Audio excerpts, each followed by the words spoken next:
시청자 여러분 안녕하십니까? 수확의 계절 가을입니다. 농촌 들녘에서는 벼 재배 농가들이 분주한 시간을 보내고 있는데요. 하지만 올해 쌀 농사가 풍년인데도 농민들은 마냥 웃을 수만은 없다고 합니다. 네, 쌀 가격이 떨어지고 소비는 줄면서 어려움을 호소하고 있는데요. 오늘 이 시간에는 쌀 작황과 관련법 이슈 그리고 소비 대책 등은 무엇이 있는지 살펴보겠습니다. 네, 첫 소식입니다. 쌀값 폭락에 수확철을 맞은 농민들이 시름이 커지고 있습니다. 지자체는 쌀 소비 촉진에 나서는 등 쌀값 안정을 위해 안간힘을 쓰고 있습니다. 정승환 기자입니다. 중북부 지역 최대 곡창지대 철원평야. 황금들녘 위로 콤바인이 분주하게 움직입니다. 수확철을 앞두고 벼베기가 한창인데 농민들의 속은 타들어가기만 합니다. 떨어진 쌀값 때문입니다. 지난달 15일 기준 쌀 80kg 한 가마니 가격은 17만 4천 원대. 20만 원이 넘던 작년에 비해 크게 떨어졌습니다. 쌀값에 모든 걸 좌우하고 있거든요. 그 쌀값이 떨어질수록 농가에서는 더 힘든 거죠. 공급 과잉이 원인입니다. 쌀 소비량 감소폭에 비해 생산량 감소폭은 크지 않습니다. 지난해 1인당 연간 쌀 소비량은 56.4kg으로 2018년에 비해 7.5% 줄었습니다. 반면 같은 기간 쌀 생산량은 4.4% 감소하는 데 그쳤습니다. 농민들은 연간 40만 톤에 달하는 쌀 수입이 쌀값 폭락을 부추기고 있다고 지적합니다. 지자체는 쌀값 안정과 소비 촉진을 위해 안간힘을 쓰고 있습니다. 강원도는 올해 쌀 소비 촉진 사업에 23억 원을 투입해 강원 쌀을 홍보하고 농가 부담을 덜기 위해 포장재를 지원하고 있습니다. 대학생에게 아침 식사를 저렴하게 제공하는 1,000원의 아침밥도 이 중 일부입니다. 쌀 소비 촉진 행사라든가 아니면 자격 지원 사업에서 저희 쌀을 좀 재고를 많이 좀 소진하고 있는 상황입니다. 그 소비도 중요하지만 처음부터 생산량을 줄여야 돼요. 그래서 논의 배 대신 타작물인 콩이나 옥수수, 사료 작물 재배 시 농가에게 그 직불금을 지급한 제도가 있습니다. 쌀을 주제로 축제도 열립니다. 철원구는 2013년부터 5대 쌀 새끼줄 축제를 열고 있는데 2022년부턴 5대 쌀 축제로 명칭을 변경했습니다. 지역 농산물과 농업문화 홍보에 집중하기 위해서입니다. 철원 5대 쌀을 주제로 해서 어떤 철원 농업 문화 축제로 가져가는 게 조금 더 넓힐 수 있는 계기가 되지 않겠냐. 하지만 지자체의 노력에도 쌀 소비 감소와 함께 쌀값 위협이 계속되고 있는 상황. 쌀값 안정을 위해선 보다 근본적인 대책이 필요해 보입니다. 헬로티비 뉴스 정승환입니다. 네, 이어서 농민들이 줄곧 개정을 요구하는 양곡관리법에 대해 알아보겠습니다. 네, 정부가 남은 쌀을 의무적으로 사들이는 내용을 담은 양곡관리법 개정안에 대해 의견 차이가 큰 상황인데요. 윤석열 대통령 제1호 거부권 법안이라고 불리는 양곡관리법이 무엇이 논란일까요? 이나라 기자입니다. 전북 익산시의 한 논입니다. 농민들이 수확을 앞둔 벼를 갈아엎습니다. 정부의 쌀 수입 개방과 쌀값 폭락에 맞서는 겁니다. 농민들이 연일 쌀 수급 정책에 대해 투쟁하고 있는 가운데 이들이 지속적으로 요구하는 것 중 하나가 양곡관리법 개정입니다.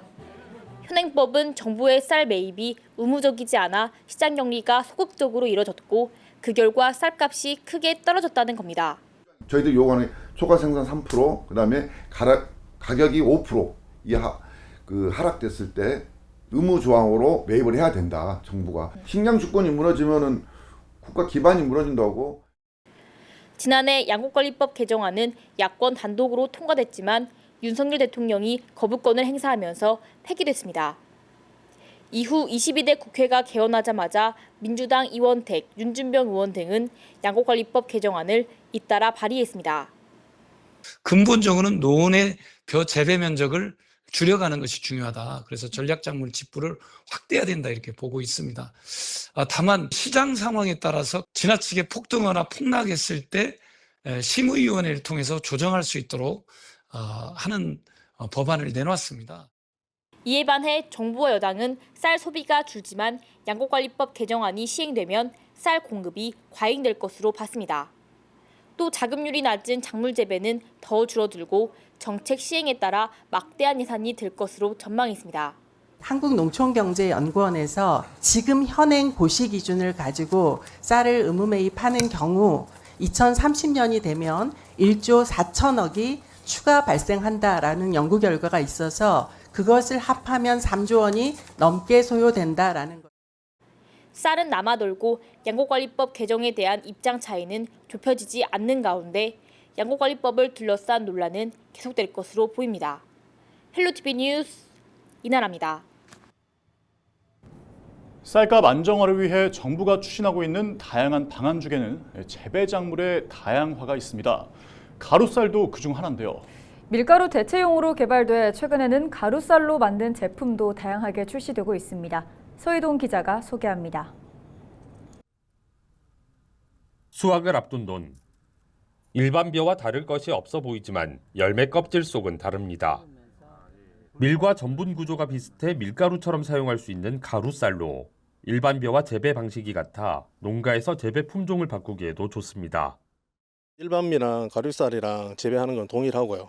그리고 이제 가루쌀 하게 되면 이모작을 할 수 있어서 농가 소득에 일단은 많이 기회가 된다고 생각합니다. 가루쌀의 모내기 적기는 6월 말로 다소 늦기 때문에 6월 중순에 수확하는 보리나 밀 등과 이모작을 할 수 있습니다. 무엇보다 수입 의존이 높은 밀 사용량을 줄일 수 있는 장점이 있습니다. 정부는 지난해 경남과 전남 등의 가루쌀 생산 단지를 조성했고 점차 전국적으로 확대할 방침입니다. 시험 재배에 나선 지자체들도 올해 작황을 살핀 후 본격적인 농가 지원에 나설 전망입니다. 우리 지역에 제가 제빵을 하고 있는 업체에다가 가루쌀을 조금 지원을 해서 제품을 만들어서 소비자들의 선호도라든가 이런 것들을 한번 살펴볼 예정입니다. 가루쌀에 대한 식품 업체들의 관심 역시 높아지고 있습니다. 가루쌀로 밀이 들어가던 자리를 대체하고 쌀이 들어간 다양한 건강 간식을 만들어서 국내 쌀 소비 확대에 조금이나마 이제 도움이 되고자 가루쌀로 만든 상품을 지속적으로 확대해 나가고 있습니다. 가루쌀 제품이 시장에 속속 출시되면서 관심을 갖는 사람들도 조금씩 늘고 있습니다. 가루쌀 제품이 조금씩 늘어나고 있는데요. 고객님들이 처음에는 호기심으로 구입하셨다가 요즘은 꽤 높은 재구매율로 이어지고 있습니다. 밀가루 대체 작물로 주목받는 가루쌀. 아직 상대적으로 높은 소비자 가격은 풀어나가야 할 숙제입니다. 헬로티비 뉴스 서희동입니다. 올해 쌀 농사가 대풍년이지만 농촌은 고민이 깊습니다. 그래서 정부가 쌀값 폭락을 막기 위해 올해 햅쌀 10만 톤가량을 시장에서 추가로 격리하기로 했는데요. 이렇게 정부가 사들인 쌀로 농협과 제과기업은 과자도 만들며 소비 촉진에 안간힘을 쏟고 있습니다. 김수정 기자가 취재했습니다. 수확이 한창인 들녘, 올해 쌀 농사는 그야말로 대풍년을 맞았습니다. 하지만 농민들은 웃지 못합니다. 해마다 바닥을 치고 있는 쌀값에 쌀 소비까지 줄었기 때문입니다. 전부 다 농민들의 생각하는 것처럼 쉽게 이야기하면 뭐 쌀값 작제, 나이 드신 분들 농사 짓기는 힘들고 그죠. 그리고 해서 지금 혜택이라는 게 좋을 수도 있고 나쁠 수도 있는데.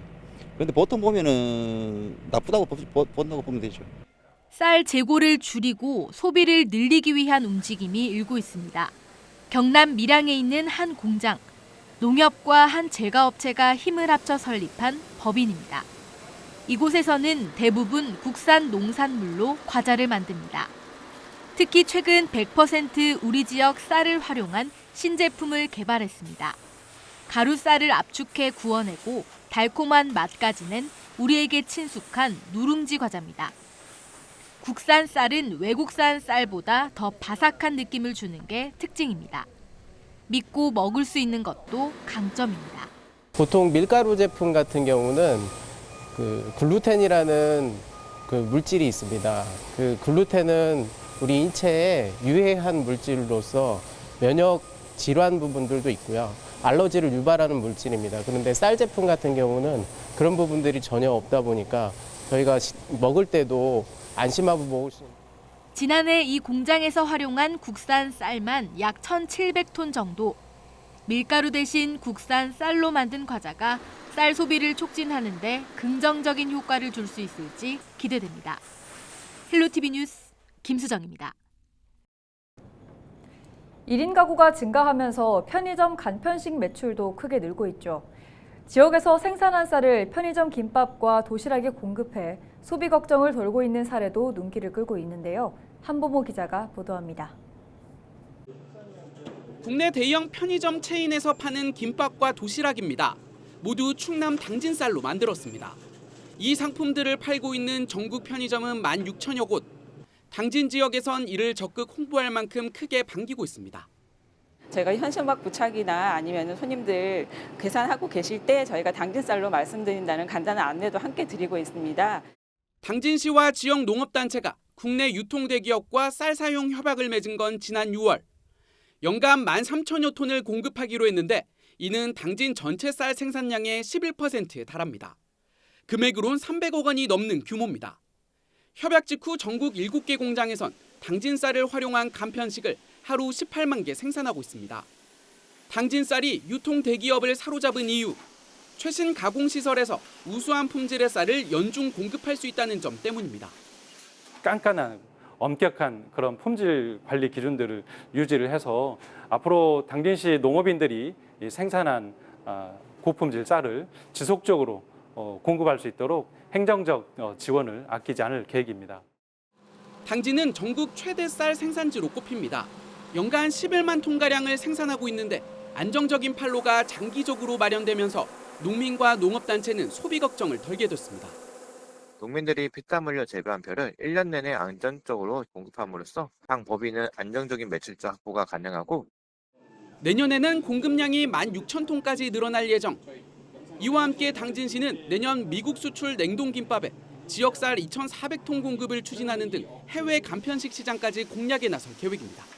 헬로티비 뉴스 한보호입니다. 조선시대부터 밥맛이 좋다고 알려져 수라상에도 올랐던 벼 품종이 있습니다. 바로 자광미인데요. 경기도의 한 지자체가 시민들과 함께 자광미 품종을 복원해서 지역 특산품 개발에 나섰습니다. 김진재 기자입니다. 김포시 평야를 가득 채운 벼들 사이로 유독 키가 큰 벼가 눈에 띕니다. 김포시 농업기술센터가 재배 중인 자광미입니다. 엷은 자색을 띈다는 의미를 가진 자광미는 약 300년 전 중국에 갔던 사신이 밥맛 좋은 벽실을 가져와 김포 통진읍 일대에 심은 것에 유래해 밀달쌀로 불리기도 합니다.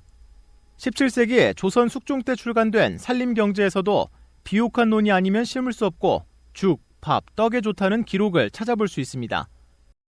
밥맛이 좋아서 임금님께 진상을 올렸다고 하고요. 그리고 산후나 수술 후에 회복에 좋아서 좋은 쌀이라고 합니다. 자광미의 맛과 효능에 주목한 김포시는 지역 농가의 경쟁력을 높이기 위해 올해부터 자광미 복원 사업을 시작했습니다. 김포시가 가장 먼저 추진한 일은 자광미 고유의 품종 확보. 김포시는 지역 농가에 순수한 자광미 종자를 보급하는 한편 자광미를 활용한 다양한 특산품을 개발할 계획입니다. 지금 현재 자광벼는 농가에서 재배하고 있기 때문에 순도가 많이 떨어집니다. 이렇게 면적을 확보해서 순계 분리를 해서 자광미의 특성을 살리고 김포의 새로운 특산물로 이렇게 유통되고 브랜드화할 예정입니다. 올해부터 추진 중인 자광미 복원 사업에는 시민들도 손을 보태고 있습니다. 김포문화재단이 모집한 시민연구원 40여 명은 올해 6월부터 11월까지 직접 자광미 모내기를 하고 허수아비를 만드는 등 자광미 재배 활동을 진행 중입니다. 김포시는 향후 자광미 재배 면적과 재배 과정에 참여하는 시민들을 늘리는 등 자광미 복원 사업을 확대 추진할 계획입니다. 헬로티비 뉴스 김진재입니다. 쌀은 우리 국민의 식량 주권과도 연결된 문제이기 때문에 단순히 하나의 농작물로만 생각해서는 안 되겠습니다. 농작물 생산 다변화와 소비 활성화를 위해 모두가 고민했으면 좋겠습니다. 네, 저희가 준비한 소식은 여기까지입니다. 저희는 언제나 지역민 여러분과 함께합니다. 시청해주신 여러분 고맙습니다.